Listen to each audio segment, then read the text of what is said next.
Good morning all of you. Chandrayaan के बारे में बताते हैं। उसका उद्देश्य सिर्फ इतना है कि तुम लोगों के अंदर भी ठीक है जिज्ञासा क्यूरियोसिटी डेवलप हो ना, साइंस के बारे में, टेक्नोलॉजी के बारे में, तुम लोग भी उस फील्ड में जाने के बारे में सोचो। हमने एक दिन बताया था ना यहाँ पर डॉक्टर टेसी थॉमस के बारे में।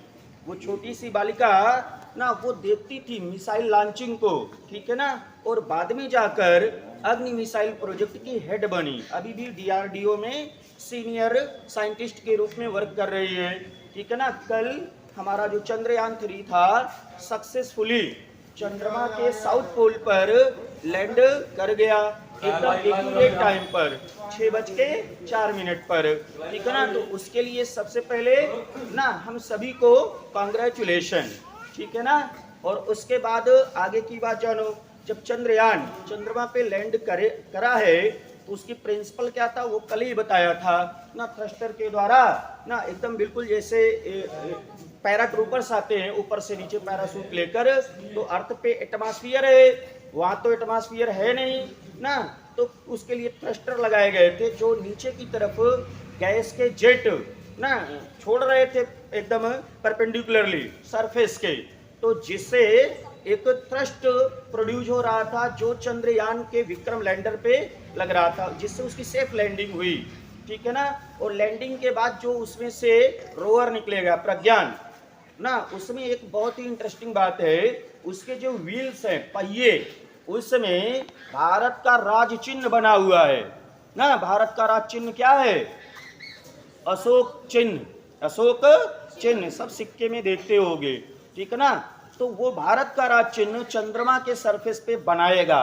दूसरी बात, इसरो का जो लोगो है वो भी उस पहिए में बना हुआ है, तो इसरो का लोगो और भारत का राज चिन्ह अशोक चिन्ह इसका भी लोगो वो बनाएगा चंद्रमा की सरफेस पे।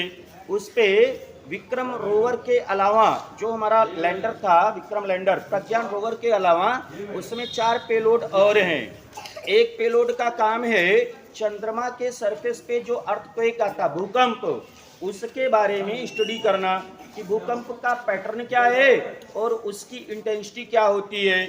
दूसरा जो पेलोड है जिसका नाम है रंभा, उसका जो काम है उसका काम है कि चंद्रमा पर प्लाज्मा, ठीक है ना, प्लाज्मा की खोज करना, रिसर्च करना, ठीक है ना। प्लाज्मा क्या चीज होता है?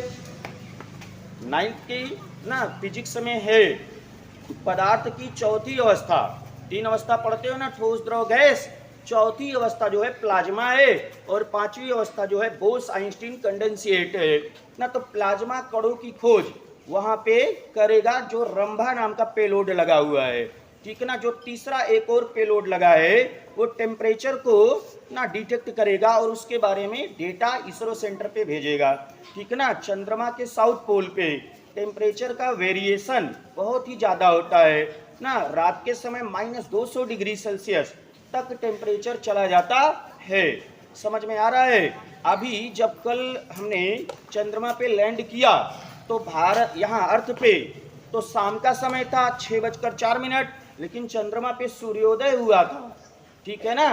भारत में या अर्थ पे ऐसे समझो 24 घंटे में एक दिन और एक रात होता है, तो अर्थ के डे के अनुसार मून पे 14 दिन का एक दिन होता है और 14 रात की एक रात होती है, माने अर्थ का 14 दिन वहाँ का एक दिन ऐसा होता है, ठीक है ना। 14 दिन का दिन होता है और फिर 14 दिन रात रहती है, कहाँ? मून पर।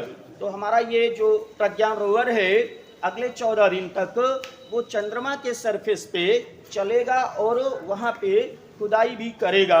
उससे जो चंद्रमा की मिट्टी है वहाँ के जो स्टोन है उनका डेटा ना वो इकट्ठा करेगा और इसरो सेंटर पे भेजेगा।